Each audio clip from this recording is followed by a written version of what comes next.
আসসালামু আলাইকুম বন্ধুরা, আজ করে দেখাবো সর্ষে বাটা দিয়ে কিভাবে খুবই সুস্বাদু চাল কুমড়া ভাজা করা যায়। আর এটা কিন্তু খুবই অন্যরকম একটা টেস্ট নিয়ে আসবে, গরম ভাতের সাথে বা এমনিও খুবই মজা লাগে। এই তো আমি এখানে চাল কুমড়ার পুরটা কীভাবে ব্যবহার করেছি সেটাই পুরো রান্নাটাতে দেখাবো। চলো বন্ধুরা আমার সাথে দেখতে থাকো।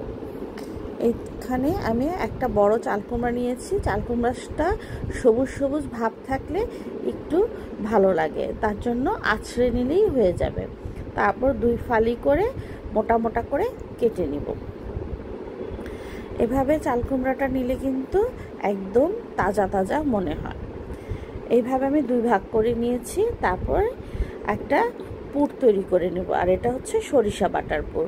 আমি এখানে বেশ কিছু সরিষা বাটা, হলুদের গুঁড়ো, মরিচের গুঁড়ো আর লবণ পরিমাণ মতো নিয়ে একটুখানি পানি দিয়ে খুব ভালো করে একটা পেস্ট তৈরি করে নেব। পেস্টটা আমি খুব ভালো করে মশলাতে একদম মেখে নিচ্ছি। এই পুরটা হয়ে গেলে এটা সাইডে রেখে তারপর চলে যাব নেক্সট পর্যায়ে। এই তো আমার এটা শেষ।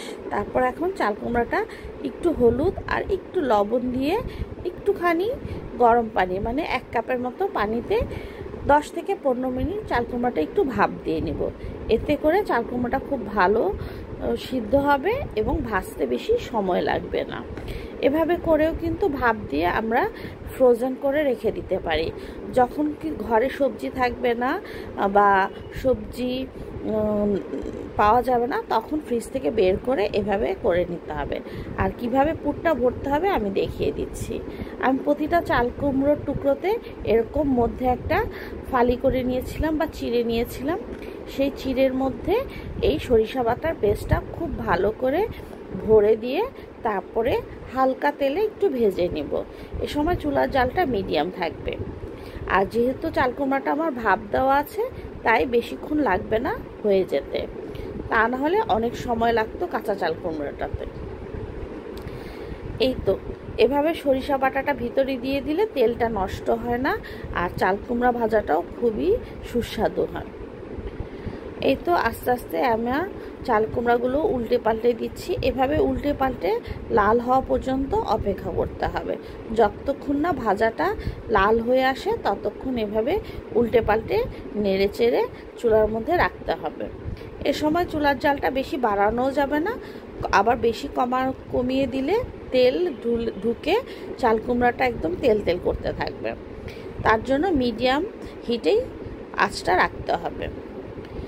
এভাবে গরম গরম চাল কুমড়া ভাজা সর্ষে বাটা দিয়ে কিন্তু অসাধারণ লাগে। বন্ধুরা, তোমরা অবশ্যই একবার ট্রাই করে দেখতে পারো। আর আমার ভিডিওগুলো তোমাদের যদি ভালো লাগে, লাইক এবং সাবস্ক্রাইব করে আমার পাশে থাকতে পারো। আমার চ্যানেলে নিত্য নতুন অনেক রকমের ভিডিও আছে। আমার পাশে থেকে এভাবে আমাকে সহযোগিতা করে এবং আমার ভিডিওগুলো ভালো লাগলে অবশ্যই আমার পাশে থেকে যেতে পারো।